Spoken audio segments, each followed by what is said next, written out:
What's good, y'all? So, on this episode of Real Talk with Rel, we are talking about non monogamy, more specifically polyamorous relationships. So, I spoke with someone who is currently in a polyamorous relationship, and they answer some questions and hopefully can give you guys some more insight. So, without further ado, let's get into it.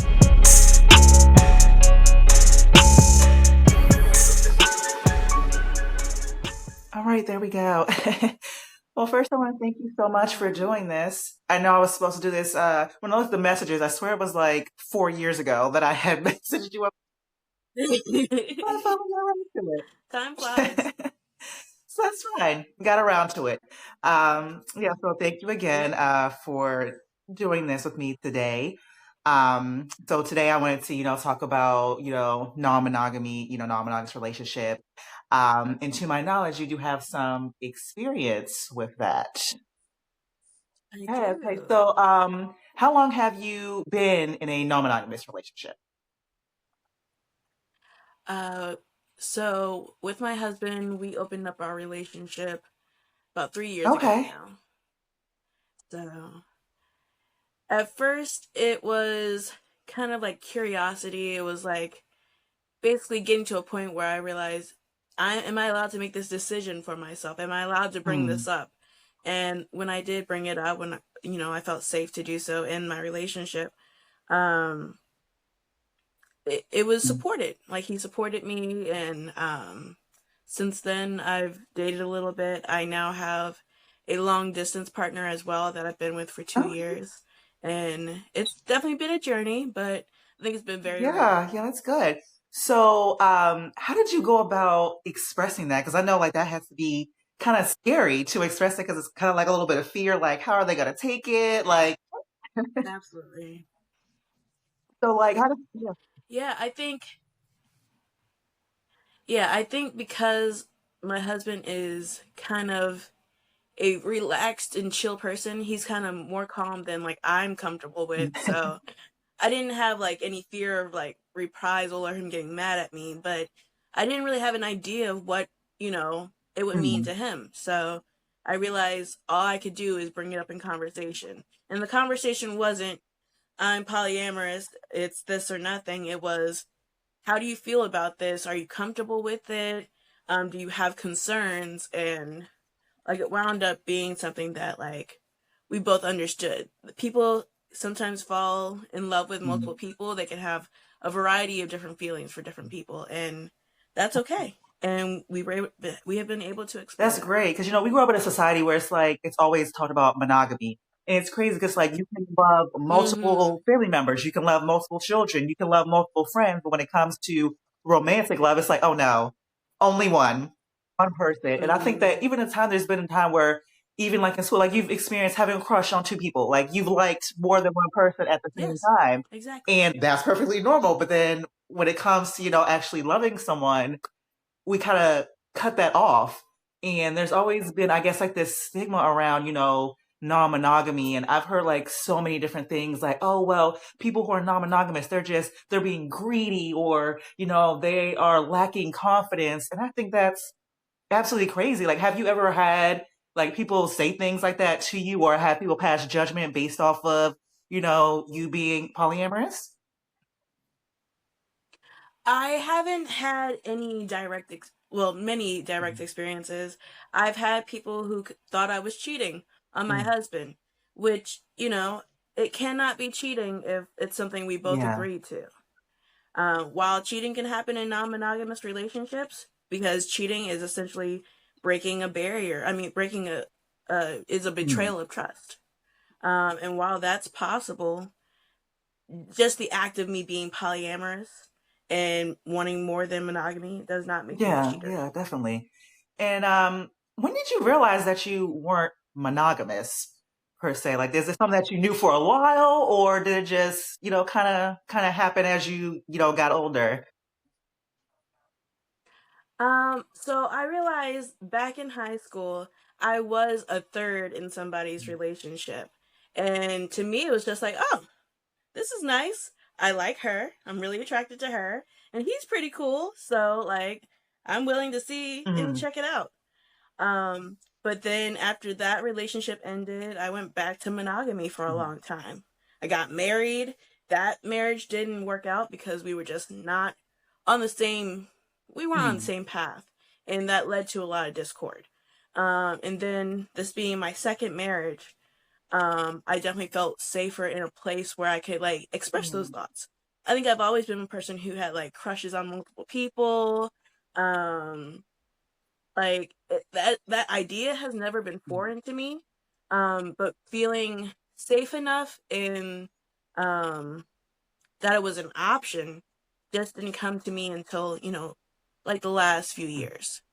Um and so um yeah, I would say that I've probably always been non-monogamous, but being in a place with a partner who Mhm. supports it definitely allows me to be more Yeah, myself. that's really good because I think that's also a struggle that, a lot of people had, or I've had conversations with people where they came out, as, polyamorous. It didn't really go well with others, especially for the Yeah. monogamous partner. It can be difficult because there's a lot of self-work that, needs to take place. And that's on, both ends because it's not just one relationship that Yeah, you're maintaining, it's multiple relationships that you're maintaining. And I think sometimes people absolutely. don't understand that because they feel like it's just from like a sexual standpoint and they don't understand the other side of that, you know. Um so Yeah. like how does it go like with your other partners? How does are your other partners also like non-monogamous or are they monogamous? Like how do they take it knowing that you're already married, you're in this committed relationship, how did that go over? hmm Yeah, when I first opened up, I did date people who still had that monogamous type Mhm. mentality. Those relationships didn't work out well because, at some point it kind of felt like they were hoping to either steal me away or that they could change Mhm. my mind. And it's like there when you recognize that you're non-monogamous, there's a lot of unlearning that you Mhm. have to do. So people who are new to the non-monogamous life, it can be a struggle to kind of get out of those learned Mhm. habits. Um, I primarily, yeah, at this point, I'm only open to dating other polyamorous, non-monogamous people. And that's because I want to be with people who know that I'm going to have other partners in Mhm. my life and that the state of these relationships may change over Mhm. time. Um, my long distance partner, he's also polyamorous, and has been polyamorous for a while. And so I think it works. We all have different things that we Mhm. connect on, because each person is Yeah. different. And I think that is the value of polyamory. Like, it's not, you can't get the same thing out of Mhm. each person. Each person is different, and those relationships, because you can maintain them, because you have the capacity to care about multiple people's feelings and really check in with them, that makes it worth it. It feels fulfilling to be with people um, who get, Yeah. the Mhm. struggle and are also open to having those conversations that you might not get down to if you weren't faced with Mhm. that choice. Yeah, that's definitely good. I know that I've had conversations with people who were, polyamorous before, and I think that a question that I think, I think a lot of people ask is like, as far as like, the relationship dynamic, I've heard there's kitchen table poly, there's sometimes poly where, everyone comes together or they don't, want to talk or so like do all of you guys interact? Does Mm. your husband interact with your other partners? Do they have like a relationship as well? Yeah, so we are in like a closed dynamic. So I am the hinge partner. I have my partner here and I have my partner there. They aren't in a relationship, but they Mhm. do know each other. And so we would be considered kitchen table Okay. polyamory. We're absolutely comfortable sharing a meal, doing things socially together. They've become pretty good friends actually. So it's kind of heartwarming to see they have their own little bromance going. But it's good because we have this sense of Yeah. community. Everybody's aware of each other and we like each Yeah, I other. think that's good because then there's no, I guess it helps the situation better. Because I've definitely, seen Yeah. situations where, people don't get along. and that can cause issue. There could be a lot of Yeah. jealousy and animosity and things like that, which can make it even more difficult to, have a successful relationship. Um, so like Yeah. as far as, like special occasions or like, like birthdays or holidays, like how do you guys like work around that? Because I know it's like both people want to do something special for you on your birthday, and there's anniversaries and everything like that. Hmm. It's really trying to find the balance. The thing that I found interesting is that not everyone puts the same stock in the same holidays. So, um, while I may have a partner and it's very important for us to spend Christmas together, and primarily because we have Mm, kids together, I'll definitely do like Christmas with my husband. But there are other things like birthdays, like you said, where I might have two different celebrations with a partner because they want to have that one-on-one mm, time. Um, it's figuring out as we yeah. go. I've been with my long distance partner for 2 years, so we haven't gotten into a for sure rhythm on whose holiday is what, or it's really just kind of going with the flow and making sure everybody feels Mm. heard with what they want. Yeah, I definitely agree. That's very important to make sure that everyone's heard, that their concerns are heard. Hmm. I know a lot of times, the talk of, jealousy or things that like that come up, and no, that's like a normal human, reaction. Sometimes it does happen. Absolutely. Have you had that, Yeah. experience where, there's been, jealousy, or it's been kind of hard to, I guess balance both, both partners? Yeah. And I can even say from my perspective, I've experienced Mhm. jealousy, and it's like you said, it's a natural feeling. It's not so much about what the partner is doing with other people as much as a sense of Mhm. missing out. And like that's the kind of thing you kind of unlearn. Like jealousy isn't like a bad thing. It's a thing that can drive Mhm. conversation. And so, the times that I've felt jealous or wanting more time, I've made it so that we transition it to a conversation of how can I get more of your attention? What is stopping us from getting, the quality time that feels Mhm. comfortable for us? And it's something that you have to talk out Yeah, with your partner. Um, there is some self management to it, of definitely. course, but there's it has to be an open conversation about where the feelings are going. Definitely. Yeah. So like when, you guys opened your relationship and, you became, you turned that was poly, because I know some people, they have like hierarchy, which I've, been told, which isn't good for a lot of things because, like I say, everyone likes to be treated differently, I like to say call, being treated equal because, but I would just be treating fairly. Mhm. So has there ever been an issue, in the, relationship where, one person wants what the other person doesn't, or there's like, oh, well, I'm your husband, so I feel that I should, have A, B, and C, or, things like that. Yeah, I think a lot of people feel like there's a natural hierarchical relationship when you're married to someone, when you're living with them, and you have Mm, kids with them. But for me, I don't personally see it as like the hierarchy is the most important thing.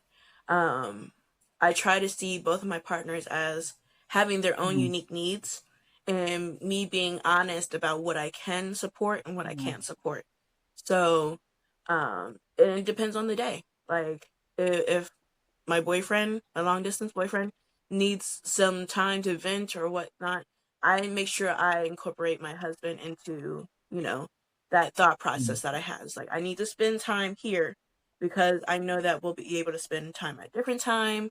I've weighed the choices on, who needs my attention most at this time, and I'll make it up to you a different way, when we have our quality time mm. later. So it's really just, being mindful, um, so that everybody gets their time and everybody feels fulfilled. Um, can't always be there for everything, but as me being a hinge partner, I try to make as much of an effort to do that as I can. Yeah, that's good. Yeah, that's definitely important. Because I know, just from conversations I've had, or things that I've seen on, social media, that is, really big. Especially like that's good for you that you actually involve, everybody in the conversation and, figure out ways that, you guys can have your time at a separate moment. That way, no one feels left out. It's Right. like, what, everything's not going to this person, it's just right now, my attention has to go here, and at a different time, we can come together and we can have that time. And I think it's really all about balance, which is very important. Yeah, it sounds Absolutely. like you have a lot of balance, which is good. Yeah, I mean, and it's a practice too. Like, I'm not perfect, but we're all learning and we're all trying to be better people for each other. So Yeah, that's all I'm trying to do. Keep along that's that path. great. So with, it being long distance, are you guys able to, actually spend time together, like, throughout the year and things like that? Yeah, yeah. So, me and my boyfriend, we have a very text and call heavy Mhm. relationship. Like at some point we became friends online, and then we just kept talking to each other, and then like the feelings developed, and it was like, huh. We did wind up seeing each other, and we managed to see each other like a couple times a year. Um, but it's just really grown, and somehow, without me even knowing it, like he fulfilled a emotional piece of me that I needed support in. So, um, it's nice, and even though like we're not together all the time, it doesn't feel like there's a lack of Mhm. time with him. Yeah, I understand that. And would you say, do you have like a community of other people that are poly? Like, is there people that you like reach out to? Or, because I know that there are some, polyamorous people where they have such a struggle finding other people who are also poly, especially, in their area. Do you have a community of other people that you, Yeah. talk to? I do actually, like surprisingly, I would probably say half of my, you know, good friends are polyamorous, some kind of Mm. non-monogamous, where their relationships are open. And we do support each other by having those conversations about how hard it can be to juggle like the two possibly opposing like Mm. viewpoints, or like trying to manage your own mental health when you feel like you have to give to so many other Mhm. people. So, um, I do have a really good supportive friend group that supports my non-monogamy, and I'm able to support them as well. And I think that's important. That you definitely start to feel a little bit like an Mhm. outsider when you're the only one Yeah. doing it. Um, and it can be hard to kind of like stay the course because everyone's telling you that you're doing something different. But um, I'm thankful that I have as many people in my life that are also non-monogamous, to kind of bounce those ideas off. Yeah, I think that's very helpful because, people who aren't, they might not understand, what you're going Right. through. And like you said, it can be very easy for them to, pass judgment and be like, oh, well, what you're doing is wrong. Yeah. Or, so having someone that understands what you're going through, you guys are able to bounce ideas off each other. I think that's great because everyone needs community. Everyone. Yeah. Does your family know that about you being, poly? I have heard that some people, they're afraid that their family will pass judgment or, they might oppose the idea. So sometimes they might not, be as open about it. Yeah. So my parents do know. Um, and I definitely had to get to a point where I had to be okay whether they knew or not. Mhm. I didn't tell them as soon as I realized. I kind of, I dated and did my thing for a little while. Not really letting them in on that portion of my life. And then when I was ready, um, they were accepting. They were like, "You're gonna do what you want to do, Mhm. and we're gonna love you regardless." So, um, that was great to hear. And they don't have to know all the details. Exactly. So they know that there are other people in my life that I care about, and they're supportive. They bring them in and support them as well. That's really good because a lot of people don't have, that support system. And I think sometimes that definitely makes a difference, when it comes to people, having, that lifestyle. So to anyone who say like they were interested, in poly, what would your best advice be to someone who was thinking about that type of lifestyle? I would say figure out your non-negotiables. Like figure out as many of your boundaries as you can before you try to jump into the dynamic. Um, Also realize that it's not going to be pretty. There might be mistakes on, the partner that opened the relationship or the partner that was, had the conversation with. There might be issues on either side. Yeah, Um, so you have to be prepared for a little mess while you're trying to get it right. Um, I would say, you know, actively try to avoid external input. Because if you start taking in, what are my parents gonna think? What is society gonna think? yeah, What are strangers gonna think? That can weigh you down more than it really has to, because it doesn't matter to anybody but who's in the relationship how it goes. So, um, keep that in mind, that it doesn't have to please everyone as long as it pleases you. exactly. And I think that's so hard to do in this society, especially with like social media, because everybody has an opinion. And no matter Yeah, what, you could be the nicest person in the world. Somebody is always going to have an opinion. And, I always tell people, yeah. always keep people out of your relationship because the only people that matter are the ones that are in it. As long as you guys are happy, that is Mm-hmm. all that matters. Because people are going to try and tell you what you should and should not do all the time. But at the end of the day, that is completely up to you. Absolutely. Yeah. I honestly don't know if I have any other questions. You've been very open, and I really appreciate you for sharing everything. Being so, I think it's important to be open and be transparent.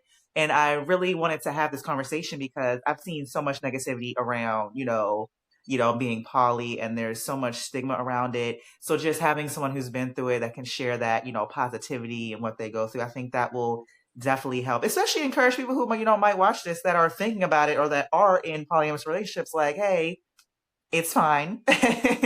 There's nothing wrong with it. It's you can love multiple Yeah. people and still care for the person that you're with. Like you don't have to put limitations on love because love is giving, it's free flowing.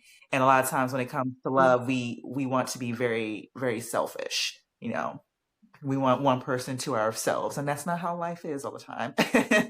And I think one of the good things about poly that teaches us that you can't be everything to everyone, and sometimes we try Mm-hmm. so hard to be everything to everyone that we could be stepping outside of ourselves trying to fulfill Yes. all of those needs. And whereas with poly, it's like you don't have to force it. You don't have to pretend to be someone that you're not or try and fill areas that you don't, because you understand that I can only give what I can give. You can only give what you can give. And that's okay. And there may be other people who can fulfill us in ways that we didn't think about before. So I think that's really good. And that's something to definitely, understand when it comes to that. Absolutely. Yeah, so I thank you so much for, coming on for this brief time and, just sharing your experiences. And we will definitely have to, get together again and talk. I know you have, your business and, things like that. So we'll definitely have to get together again and, go over that and share that with the viewers as well. Awesome. Of course, would love that. All right. Well, I thank you so much. And I hope you enjoy the rest of your evening. Thanks. You too. All right. I'll talk to you soon. All right. Talk to you later. Bye.